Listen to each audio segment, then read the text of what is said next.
Comment suis-je devenu dominicain? Alors, pour répondre à la question, je pourrais adopter une perspective plutôt courte, une plutôt longue, et j'opterais pour la seconde, puisque ma vocation me semble de s'intégrer dans ce qu'a été ma vie, depuis que je suis même enfant.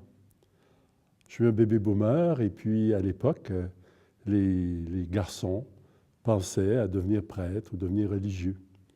Même si plusieurs ont connu par la suite des crises de foi profondes et ont abandonné la foi, il n'a pas été pour moi de cette manière-là. Au contraire, j'ai toujours été à l'aise dans le milieu de l'Église. En fait, j'étais un croyant qui portait et qui porte encore des questions.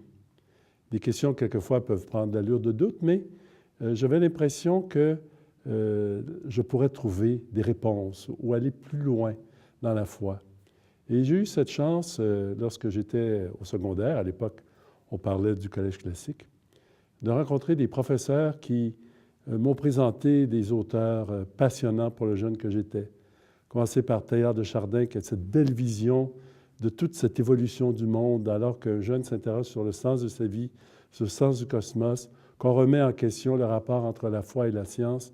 Bien, on te présente une figure comme celle de Teilhard de Chardin, qui te dit que le monde a un sens, que ce monde est voulu, désiré de Dieu, et d'une manière qui, à mon avis, est compréhensible à quelqu'un qui a un esprit plus ou moins scientifique. Ensuite, ça a été aussi des textes fondamentaux comme ceux du pape Paul VI sur, par exemple, le développement des peuples, Populorum Progressio. C'est un appel extraordinaire de ce pape à l'implication, un appel pour la justice, un texte enthousiasmant. Et je dois dire que le jeune que j'étais quand j'avais 16, 17, 18 ans, et j'avais cette conviction que je pouvais être chrétien, porter mes questions, trouver un lieu où c'était possible d'en débattre et aussi un lieu où il était possible de s'engager pour changer le monde.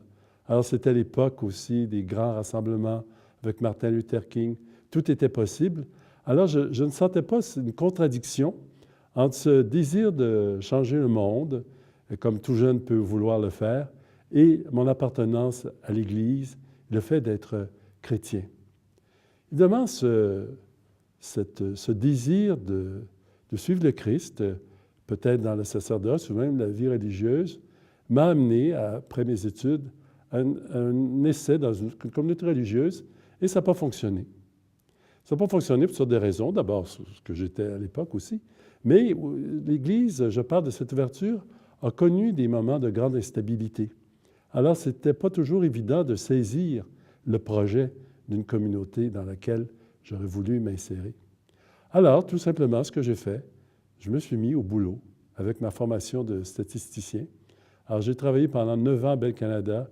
J'ai enseigné les statistiques à l'Université McGill. Alors, j'étais un matheux, mais le questionnement toujours était présent. Qu'est-ce que je veux faire de ma vie? Et je dois dire que la première réponse à cette question m'est venue dans mon milieu de travail. J'ai rencontré des collègues exceptionnels. Je dois dire en passant que j'ai été très heureux dans mon travail. J'ai rencontré des gens qui non seulement réussissaient bien au niveau de leur carrière, mais je les regardais aller avec leur famille, soit la manière dont ils éduquaient leurs enfants, les valeurs qui les habitaient, ou encore la manière dont ils s'occupaient de leurs parents. Et j'étais très impressionné par ces personnes, mais en même temps, je remarquais qu'il leur manquait ce que j'appelle la foi, qu'il leur manquait l'espérance. Tu te donnes à ta famille d'une manière très généreuse, mais qu'est-ce qui arrive? Qu'est-ce qui arrive à la mort? Qu'est-ce qui arrive s'il y a des maladies? Je trouvais malheureux qu'ils ne soient pas habités par cette lumière qu'apporte l'espérance, qu'apporte la foi.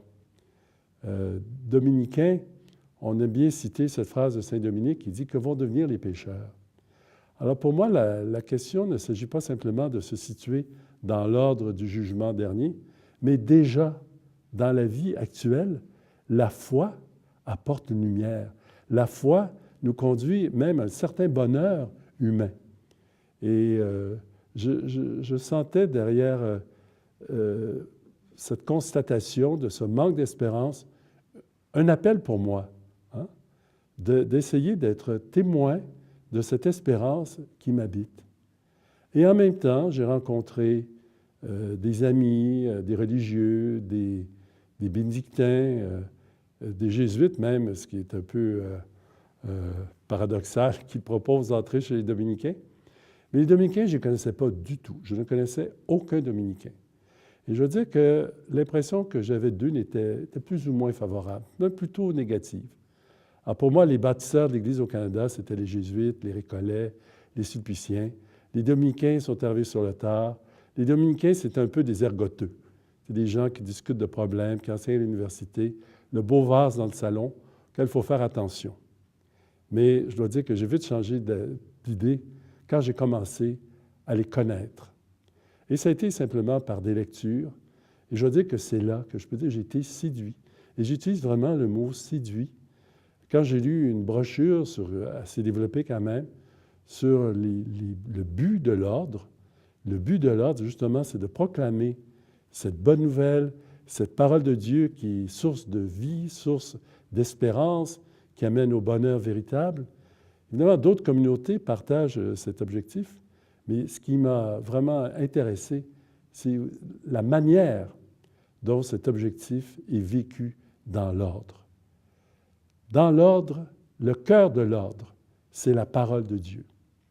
La parole de Dieu que l'on accueille dans la prière personnelle, la méditation, la contemplation, mais aussi la prière que l'on célèbre, cette parole de Dieu que nous célébrons quotidiennement, plusieurs fois par jour, dans ce que nous appelons l'office choral, ensemble.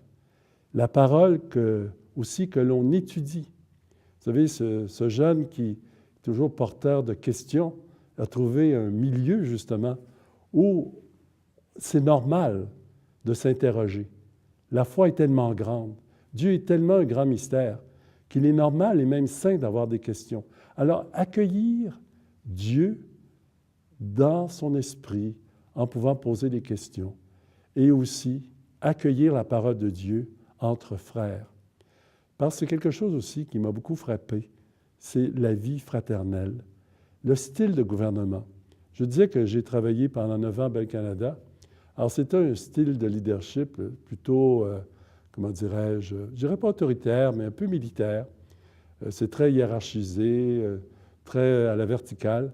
Alors que je suis dans un ordre où tous les frères ont part au gouvernement selon ses responsabilités. Nous avons des chapitres, des élections. Et c'est justement un signe de notre, je dirais, de notre identité, cette manière de nous gouverner. Mais j'ai découvert aussi quelque chose de fondamental à l'ordre, c'est la miséricorde. Je citais déjà Saint-Dominique, que vont devenir les pécheurs. Et le projet de Dominique est un projet basé sur la miséricorde. Non seulement la miséricorde de Dominique, mais celle de Dieu, qui veut que tous les hommes, toutes les femmes aient la vie en plénitude. Quand j'étais au noviciat, j'avais lu un article de Bernanos, où Bernanos se disait que Saint-Dominique aurait pu être un Saint-Vincent de Paul. De fait, quand il était étudiant et que sévissait une famine, il avait vendu ses livres pour que les pauvres, les gens qui étaient affamés, puissent trouver de quoi se nourrir. Mais Saint-Dominique a été habité cette compassion de ces gens qui souffraient de malnutrition, qui étaient affamés, mais il a été pris de compassion vis-à-vis des personnes qui avaient soif d'un sens à leur vie. Il voyait aussi des gens qui erraient, qui empruntaient des sentiers qui ne menaient à rien. Alors, il était habité, justement, comme je le disais, par cette passion de Dieu pour rassembler ses enfants. Et je trouve que lorsqu'on entreprend un projet de vie, de vocation, et puis surtout quand on y réfléchit après à peu près moins de 30 ans, mais presque 30 ans, la miséricorde. La miséricorde que l'on accueille, la miséricorde qu'on reçoit de Dieu et de ses frères, mais cette miséricorde aussi que l'on annonce. Alors, je peux dire que entrer dans l'ordre, évidemment, ça a été un apprentissage. Ce n'est pas toujours évident d'entrer dans une communauté, un changement de vie autour de 35 ans. Mais comme je dis, avec la miséricorde de Dieu, mais surtout, j'ai trouvé un milieu qui, en fait, correspondait à ce que je m'étais imaginé. Mais je dirais encore plus, j'ai été, et je suis encore, toujours surpris par la grandeur et la beauté de l'ordre. Il ne s'agit pas d'être prétentieux, il ne s'agit pas de nier nos limites, nos problèmes, nos difficultés, mais quand même, l'ordre va fêter dans 2 ans, dans 1 an, son 8e centenaire, et l'ordre a donné à l'Église, à l'humanité, des hommes, des femmes exceptionnels. On pense à des grands penseurs, Thomas d'Aquin, Albert le Grand, mais aussi des femmes remarquables comme Catherine de Sienne, des artistes comme Fra Angelico, des témoins de la foi, des martyrs. Nous avons une communauté dominicaine au Japon et nous avons célébré les martyrs de tous ces frères qui ont donné leur vie. On rencontre des prédicateurs, le Père Lataste, qui s'est fait le prédicateur de la miséricorde, en particulier auprès des femmes qui étaient en prison. Alors, je trouve la grandeur de l'ordre et je le trouve aussi en rencontrant des frères.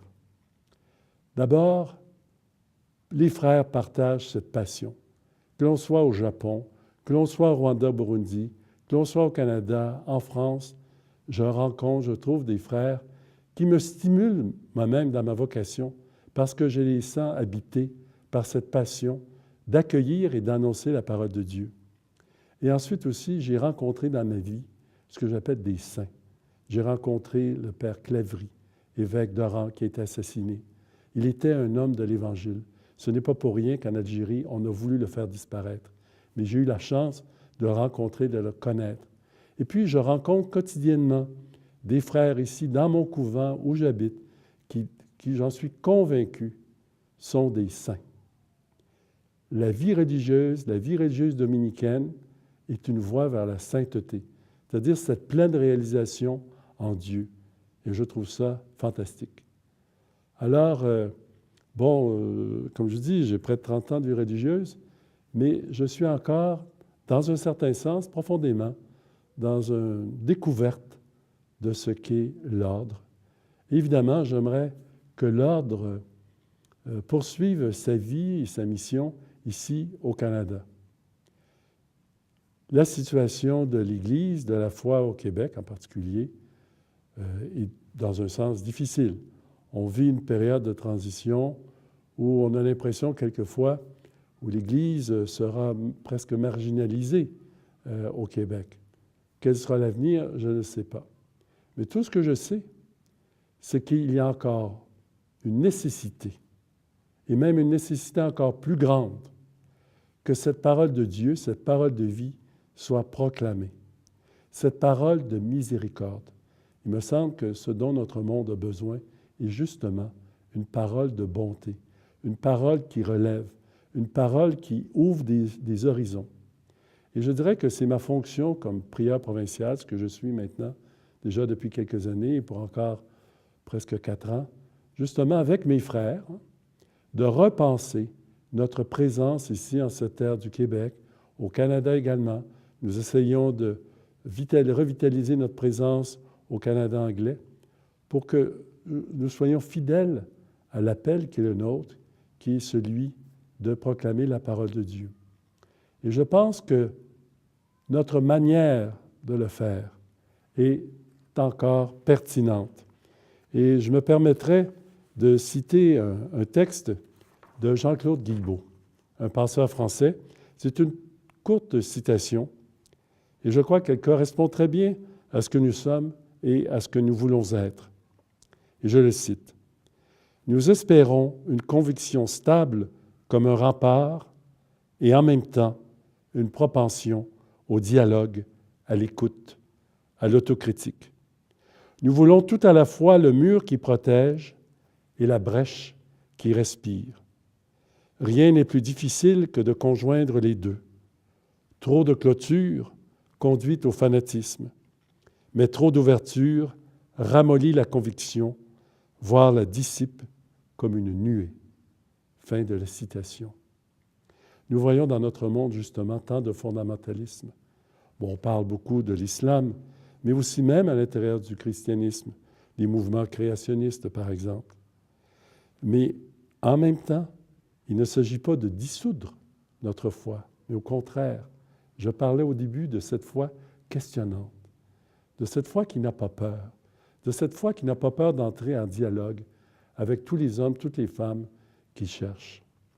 Parce qu'encore une fois, le mystère de Dieu est grand, mais c'est le seul qui est vraiment capable de combler fondamentalement l'être humain que nous sommes.